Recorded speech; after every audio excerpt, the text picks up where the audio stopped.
তো hello guys, দেখতে পাচ্তেছো আমি আর অল্প ম্যাচটা বুঝে আনতে পারি না। আমার টিমমেটের কারণে ম্যাচের মধ্যে কি হয়েছিল তোমরা ফুল ভিডিওটা দেখলে বুঝতে পারবা।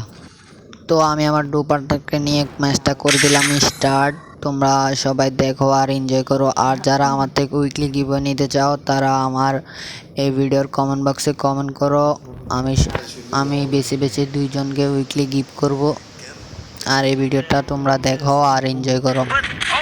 বেশি বেশি লাইক, কমেন্ট, সাবস্ক্রাইব করবা।